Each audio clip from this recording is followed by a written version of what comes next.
변수가 있습니다. 저는 위대한 이단자들이라고 하는 책이 있는데 거기에 화형을 당하고 참수를 당하고 또 평생 감옥에 갇혀서 이단이라고 해서 죽는 사람들이 많이 있습니다. 근데 지금에 와서는 그들의 말이 다 맞고 그들이 바른 신학을 우리에게 전개해주고, 당시에는 교황이라든가 많은 사제들이 실제 바른 진리를 전하는 사람들을 잡아다가 죽이고 화형을 시키고. 여러분 한번 생각해 보세요. 우리 어렸을 때는 성냥을 이렇게 켰어요. 화랑, 비사표, 그런 성냥. 손을 딱 불이 붙으면 띄어야지, 안 띄면 이런 데가 하얗게 탔죠. 그러면 얼마나 열나고 쏙쏙쏙 쏟고 며칠 동안 아프고. 근데 살아있는 사람을 화형을 시킨다고 생각해 보세요. 어마어마하죠.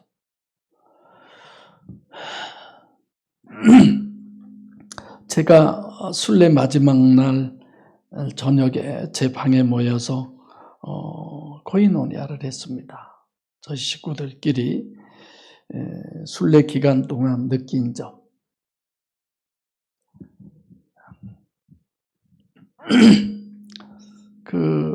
참 좋은 시간이었는데, 나름대로 다 이렇게 자기의 어떤 내용들을 얘기했잖아요. 근데 이제 그 중에서도 어떤 분은 정말 그 광야를 지나면서 황무지를 지나면서 가이드가 물론 말을 했지만 그 황무지에도 물이 들어가니까 뭐가 피더라? 꽃이 핀다. 이런 얘기를 하시던데, 내 심령이 황무지 같았다. 그걸 저는 보았다. 이런 얘기도 하신 분도 있고, 다 내면의 것들을 이렇게 쭉 얘기를 하시던데, 가이드에게 제가 그 황무지를 지나면서 물었습니다. 침례 요한이 광야에서 회개하라, 천국이 가까웠느니라. 광야가 에레무스. 근데 그 다른 분들도 있었을 때도 얘기했지만, 아니, 저 광야를 한번 바라봐라. 저기 가서 회개하라, 천국이 가까웠느니라 라고 외치면 그 사람이 또라이지 제정신이겠냐 물었어요. 그랬더니 그러네요? 그러는 거야. 왜 광야에서 가서 그랬을까요? 시내나 시장이나 그때가 마치 이스라엘 절기여서 사람이 굉장히 많았습니다. 그런 데 가서 하면 좋을 텐데 왜 광야로 가서 그랬죠? 사람들이 광야로 몰려갔을까요? 그랬을까요? 이게 오히려 이제 그런 생각을 해본 거예요. 또 바뀐 가이드에게도 물었지만 여러 가지 제가 이렇게 질문을 해보고 얘기를 해보려고 했는데 그런 부분은 생각을 안 해봤습니다. 대부분 이런 답변. 그리고 이제 가이드는 아침마다 목사님 많이 배웁니다. 많이 배웁니다. 오히려 이렇게 우리 쪽에 얘기를 하더라고요.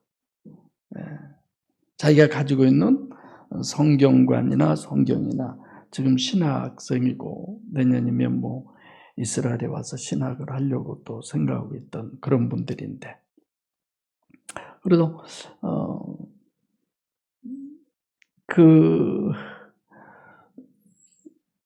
아까도 얘기했지만 이스라엘의 가이드가 그게 이집트, 요르단 가이드 따로, 또 이스라엘 따로 우리는 그랬었는데, 황 집사님이 이제 아픈 바람에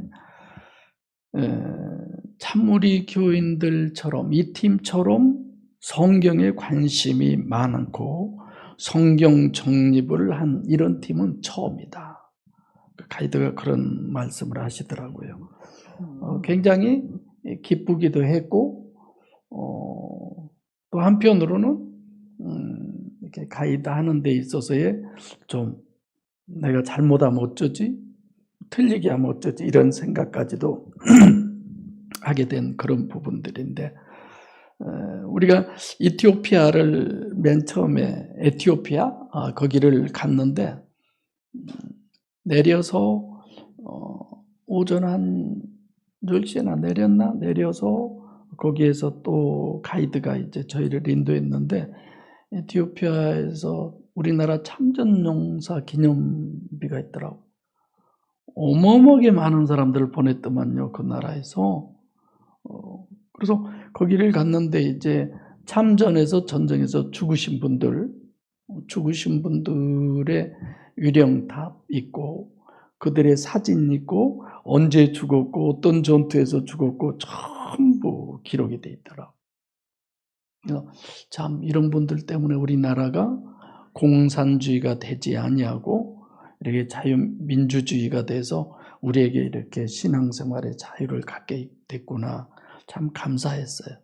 그런데 불행하게도 거기 나라 정권이 공산주의 정권으로 바뀌니까 우리나라에 와서 전적 영웅들이 엄청나게 핍박받고 어려움을 당했다라고 하는 얘기도 들었어요. 이제 지금은 또 정권이 바뀌었겠지만, 그 다음에 이제 거기서 밤 10시에서 또 타고 이집트에 왔는데, 저도 여러분들도 한번 들어보세요. 이집트에 와서 우리가 피라미드를 갔어요. 피라미드 가고 스핑크스 보고 박물관 보고. 저도 이제 뭘 내가 건져야 되나, 이 정말 비싼 돈 주고 와서 귀한 시간에. 그리고 요르단으로 갔습니다. 요르단에 가서 뭐 했죠, 우리가? 요르단이 시내산이야? 이집트에서 시내산. 맞아, 이집트에서 시내산 때 정말 힘들게 갔습니다. 우리가 점심 먹고 바로 그 더운데 시내산을 올라갔어요. 이게 미리서 낙타 타신 분들도 타고, 가다가 또 너무 힘드니까 낙타를 타고, 그분들은 아예 알더만요. 절대 우리 안 타고 끝까지 걸어간다, 오지 말아라. 그래도 막 뒤에서 낙타를 몇 명이나 몰고 오면서 낙타 굿 하면서 25달러 주고 처음에 출발했는데, 이제 어느 정도 거리가 되니까 이제 20달러, 20달러 이제 내려가요, 점점. 그렇게 해서 힘드신 분들은 다시 낙타 타고. 나도 너무 힘들었어요. 너무 힘들어서 낙타만 있으면 타겠는데, 이게 못 타고, 낙타가 이제 없어. 다 타고 가버렸어. 그래서 강 집사님, 나 고이라 집사님만 끝까지 정상, 그를 뭐라고 그러나? 정상에까지 하여튼 올라갔어요. 낙타 타신 분들은 거기까지 왔다가 이제 마지막 700 몇 개 계단인데, 이제 거기서 여러분들이 탈락을 하고, 그래도 꽤 거기 올라갔었는데, 그 전에 제 친구 한 분은 거기를 올라가서 그 일출을 보고 너무너무 감격해서 부둥켜 안고 울고 말이 안 나왔다고 그러던데, 내가 전에 왔었던 부분을 되살리면서, 모세가 하나님이 불렀잖아요. 그래서 올라갔잖아요. 어떤 내용은 없잖아요. 마지막 40일 돼서 돌비 2개를 받아가지고 내려오잖아요. 내가 모세라고 생각하고 과연 어떠했을까? 하나님 불렀으니까 뭔가가 있겠지. 하루 이틀 기다려도 아무 소식이 없어요. 우리가 같이 신의 산 하니까 산이라고 여러분 생각하지만 그냥 바위 덩어리로 높이 쌓아졌다고 생각하세요. 정말 나무 하나 없어요. 저 밑에 쪽에 시띠나무나 군데군데 하나씩 있지, 뭐 우리가 벌거벗은 산 그런 정도도 아니에요. 아예 나무도 없어요. 살 수도 없어요. 그런 곳에서 모세는 어떻게 살았을까? 나중에는 막 하나님께 덤볐겠죠. 뭐 하시냐고, 나 불러다 놓고 뭐 하냐고 하는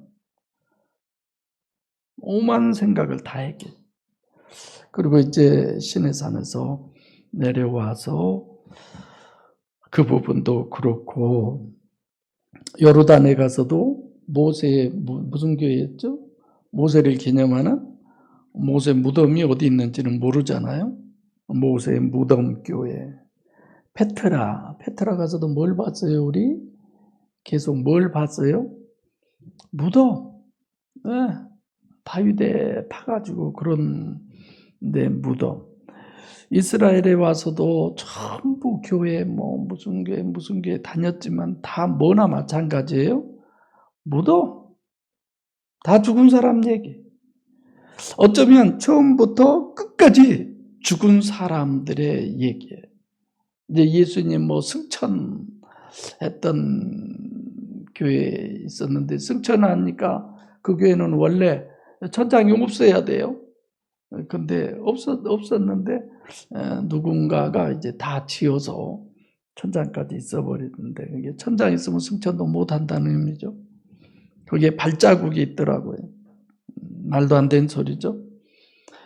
그리고 이제 또 예수님의 눈물교회, 겟세마네 동산, 기도하셨던 것 이렇게 다니면서 저는 죽음을 봤어요. 이게 사망이구나, 죽음이구나. 우리가 봤던 모든 것들은요, 다 죽음이에요. 우리 자신들도 언젠가는 다 죽는 죽음. 마지막 강사께서 참 좋은 얘기를 해주셨어요. 그러고 저러고 다 해서 결국은 무슨 역사만이다? 성령의 역사뿐이다. 사람이 변하냐? 절대 변하지 않는다. 성령이 역사하지 않고는 참 좋은 분 만났다, 좋은 가이드 만났다, 그런 생각을 하게 됐습니다. 또 하나 오후에도 더 얘기하겠지만, 제가 여기서 출발하면서 우리 사해바다에 가서 침례식 합시다 그랬는데, 가이드가 가면서 요르단 떠나기 전에 목사님, 사해바다에서 아니고 요단강에서 하십시오. 요단강이 그 전에 가봤는데 그 세리터도 아니었거든요. 침례 받을 만큼 안 돼 있었어. 근데 지금은 다 해가지고 침례복도 다 빌려야 된대. 옛날에는 $8였는데 지금은 한 $10 줘야 된다. 그러니까 제 가운은 가져갔잖아요. 그리고 침례복도 한 벌 가져가고. 그래서 요단강, 예수님이 거기서 침례받은 터라고, 그래서 그럼 의미가 더 있겠다 그랬는데, 지체되고 차가 많이 밀리고 그래서 계약을 해놓은데 마사다로 바로 갔죠. 이스라엘 막 들어오면 금방 거기서 침례할 수 있었는데 못하고 마사다로 갔다가, 마사다에서 쿰란으로 갔다가 저한테, 목사님 그 요단강이 오늘 주일이어서 오후 3시에 문을 닫아버린대요. 침례를 할 수가 없다. 그럼 어쩔 수 없이 우리가 사회에서 해야지. 그래서 속으로 우리가 계획한 대로 그렇게 되는구나. 그래서 사회에서 침례식을 했어요. 거기서. 근데 어떤 외국인이 민물이죠. 민물 병에다 물을 담아갖고 와가지고 침례 끝나면 우리 얼굴에다 다 부어주고 씻게 하고, 그 전보다 한 10년 전보다 훨씬 몸이 더 잘 떠더라. 그러니까 침례에서 위에를 담그면 밑에가 다 떠버려요, 그냥. 그래도 참 은혜스럽게 침례하고 그랬었는데, 결국 사회도 죽음의 바다잖아요. 그래서 어젯밤에도 2시 넘어서 3시 넘도록 이거 뭐예요? 그 시차가 있어서 그러나요? 잠이 안 와서 이제 아침부터 졸리기 시작하던데, 사회에서 참 침례식을, 나도 거기에 목사님이 2분이나 가셨었는데 나도 침례 받고 싶었어요. 근데 그게 허용이 안 되더라고. 내가 현재 목회를 하고 계신 분들도 아니고, 그래서 제가 여러분들에게만 침례하고 다른 목사님 한 분도 받고 그러셨는데 정말 죽고 오셨죠? 황 집사님만 덜 죽어서 그날 아예 더 죽인 것 같아, 하나님. 오다가 사고가 났으니까. 그래서 결국은 나는 이번에 죽음을 봤다. 사망, 순례하는 모든 부분이 사망. 너도 죽게 돼 있어. 너도 언젠가는 죽어. 우리가 3600년 된 미라도 다 봤잖아요. 저렇게 죽어. 한 줌의 흙으로 돌아가. 다 끝.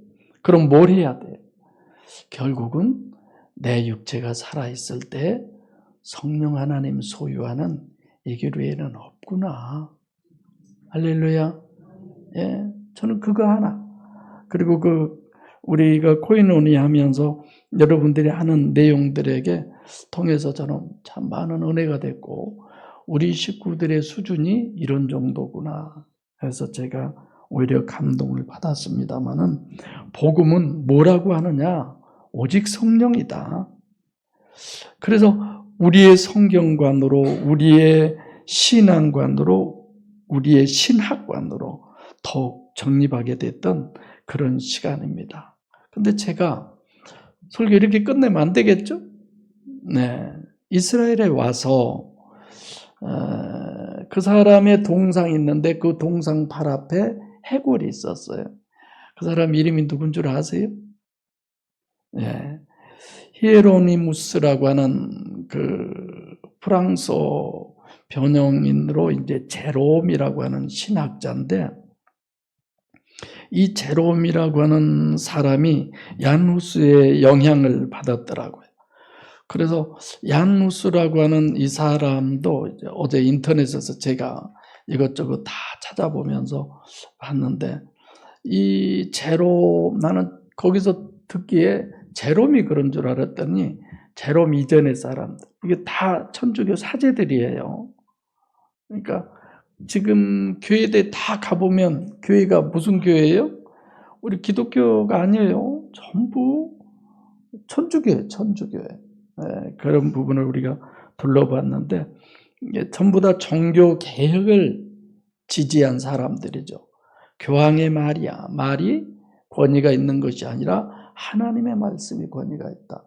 우리가 교황의 말을 따르는 것이 아니라 성경의 말씀을 따라야 된다. 이렇게 끊임없이 개혁했던 사람들을 천주교의 교황이나 사제들이 잡아다가 사형을 시키고 화형을 시키고 참수를 시키고, 그래도 그들은 자기들이 진리라고 하는 걸 놓지 않고 모든 걸 다 주어버리고 포기해버리고 하나님의 말씀을 따르더라고요. 그런데 이 제롬의 동상 앞에 제롬에 대해서 가이드가 설명을 하는데, 그 제롬의 얘기 속에 저는 그 한마디에 이렇게 이 설교를 해야 되겠다 그 생각을 했었는데, 그 마지막 그가 말을 할 때 그냥 안 봐도 되겠는데, 제가 한 몇 장을 이렇게 다 준비했었는데 뭐 지금 못 하겠는데, 이 제롬이라는 사람이 그런 얘기를 했다고 그래요. 말씀을 모르면 그다음 그리스도를 모른다. 말씀을 모르면 그리스도를 모른다. 그래서 천주교에서 성경을 번역을 안 했잖아요. 사제들만이 그 라틴어로 성경을 보고 자기들만 설교하고, 그러니까 성경이 뭘 얘기하는지 아무도 몰라요. 그래서 이 사람들은 번역을 한 거야. 이 제롬이라고 하는 사람은 예수님이 태어난 교회에서 그랬죠. 말씀이 육신이 되어 이 땅에 오신 분, 하나님 있잖아요. 거기 출생한 그 교회, 그러니까 우리가 생각하면 말구유, 이제 거기가 세워진 교회죠. 거기로 아예 와서 거기에서 평생을 먹고 자고 하면서 성경을 번역했던 사람이에요. 근데 그의 스승, 정확하게 내가 그 부분을 안 봤는데 못 찾았는데 가이드 목사님이 그러는데 그의 스승은 이렇게 번역하고 그래서 결국은 사무엘 상하를 번역했나? 제롬이 아니라 그 사람이 아마 존 위클리프 이 사람인 것 같은데 이 사람은 번역하고 죽었어요. 그런데 사제들이 결국은 나중에 그 사람 무덤을 파가지고 그 시체를 다 태워서 뿌려버렸다고 그래요. 못된 짓을 했다는 거죠. 그러니까 얼마나 악독한 일을 저질렀는가를 알 수 있어요.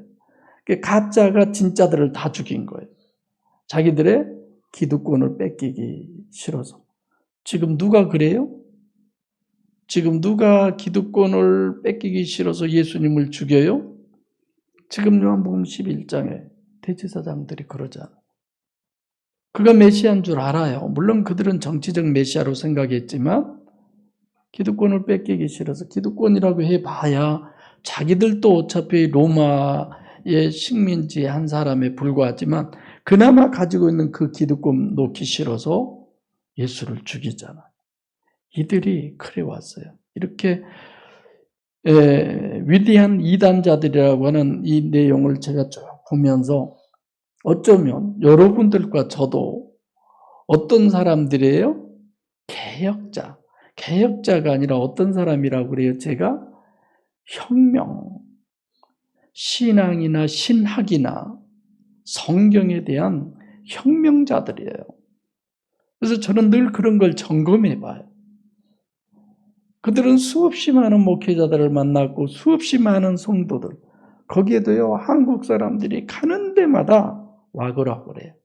성지순례원으로 식당에서 만나죠. 어디 교회 가서 만나죠. 오고 가면서 정말 한국 사람들 많더라고요. 거기는 이제 천주교인들이나 우리 개신교인들이 많이 가겠지만 그 제롬이라고 하는 사람이 성경을 모르면 그리스도를 모른다. 거기에다 하나 더 덧붙여서 저는 생각했다고 그랬어요. 뭐라고 했을까요? 네. 성경을 모르면 그리스도를 모르고 그리스도를 모르면 천국에 못 간다. 구원은 불가능하다. 그렇잖아요. 정말 내가 좋은 교회에서 목회하고 있구나. 정말 목양교회 성도들이 좋은 성도들이구나.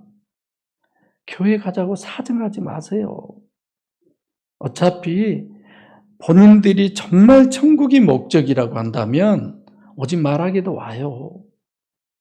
어떤 것이 귀하고 소중한 것을 알면 거기가 우선순위고 절대적인 거지. 그렇죠? 네.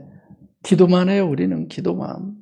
나는 이렇게 쭉 성지순례하면서 예수님이 정말 얼마나 냉정한 사람이라는 걸 많이 느꼈어요.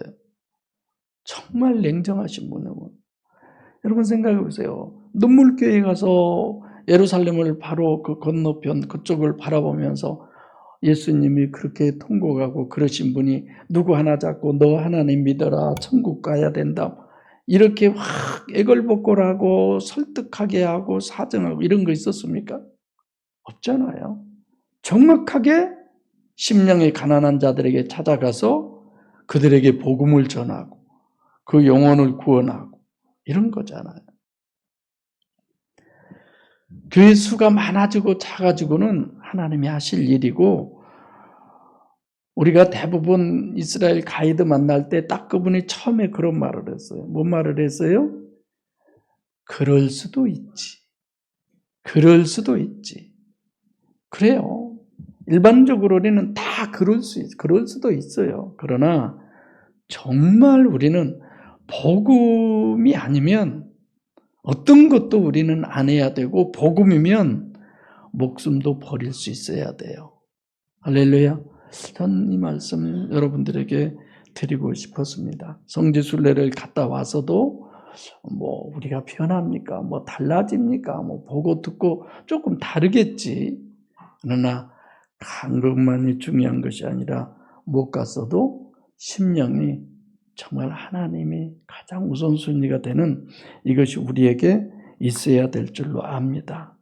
그래서 이 사람들이 위대한 이단자들 중에 제롬이라고 하는 히에로니무스라고 하는 이 사람을 보면서 얼마나 하나님의 말씀이 소중했으면 모든 것을 다 차단해버리고 여기 와서 복음을 전하고, 또 그 사람을 돕기 위해서 그 여인의 동상도 있던데 그 여인도 마치 물질로 재정적으로 이분이 그렇게 하는 데 있어서의 거기에 도와주고, 이분도 거기서 죽었다고 그랬죠. 이 여자분이 더 먼저 죽었다고 그러던데, 이런 하나님의 역사 속에서 결국은 복음이 번역되고 수없이 많은 사람들이 죽었어요. 그걸 다 못하게 하려고 천주교의 교황이라든가 사제들이 아주 못된 사람들이 진짜를 다 제거했죠. 그런다고 해서 죽습니까? 그 사람은 죽어도 복음은 안 멈춰요. 계속 전달돼서 결국은 우리나라 대동강에서 죽어가면서 토마스 선교사가 성경 한 권 던져준 것을 통해서 여러분들과 저에게 복음이 전달됐고, 우리에게 천국이 희미한 게 아니라 확실해지고 그 믿음의 삶을 우리는 살아가고 있잖아요. 그래서 너무너무 감사했어요.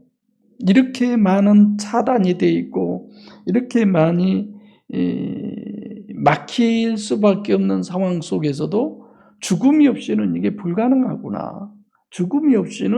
그들의 죽음이 없이는 우리에게까지 복음이 도착한다는 건 불가능하구나.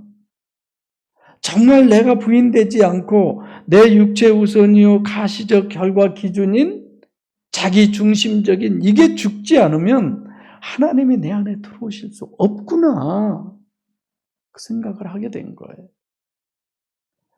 겉으로 나타난 현상 속에서의 되어진 일들을 보고, 그래 맞아, 내가 죽어야 되는구나. 어떤 부분이 죽어야 되느냐, 어떤 것이 과연, 이런 생각을 많이 하면서, 성지순례 가서 죽은 거 아니에요. 뭐 어떤 사고가 나서 죽은 거 아니에요. 하나님의 말씀을 통해서 여러분들과 저는 죽어야 해요. 근데 안 죽어지잖아요. 그래서 기도라는 것이 필요하잖아요. 그래서 하나님 앞에 간청함이 필요하잖아요. 저는 40일 금식기도 제 목표가 첫째, 착한 목사 되기. 두 번째, 성령이 충만한 목사 되어서 신유의 역사가 많이 일어나서 정말 큰 목회하고 싶은 거. 그래서 40일 금식기도 했어요. 저 어디 가서 내가 40일 금식기도 했단 말 입도 뻥긋 안 해요. 개뿔 같은 것을 내가 했구나. 물론 그 간절한 마음, 그 사모함이 있어서 이렇게 목회하게 하나님이, 내가 어떤 그런 목표를 갖고 그런 목적을 세우니까 하나님이 이렇게 하시는구나. 그런 생각을 하고, 천하보다도 귀한 여러분들을 만나서 목양교회를 이렇게 함께 목회하고 신앙생활하게 되는 것에 대해서 감사를 느끼죠. 목양교회 성도 여러분, 우리는 말씀 중심이시기를 바랍니다. 오직 성령 하나님 진심으로 내가 지금 육체가 살았을 때, 기회가 주어졌을 때에 하나님의 신주단지가 되는 그 축복이 있기를 바랍니다. 정말 내 안에 하나님 모셔야 돼요. 전 성지순례 가서 이렇게 다 죽음이 결국은 모든 것이 죽음으로 끝나는데, 죽기 전에 기회 주어졌을 때에 내 안에 하나님 모셔야죠. 항상 있는 거 아니잖아요.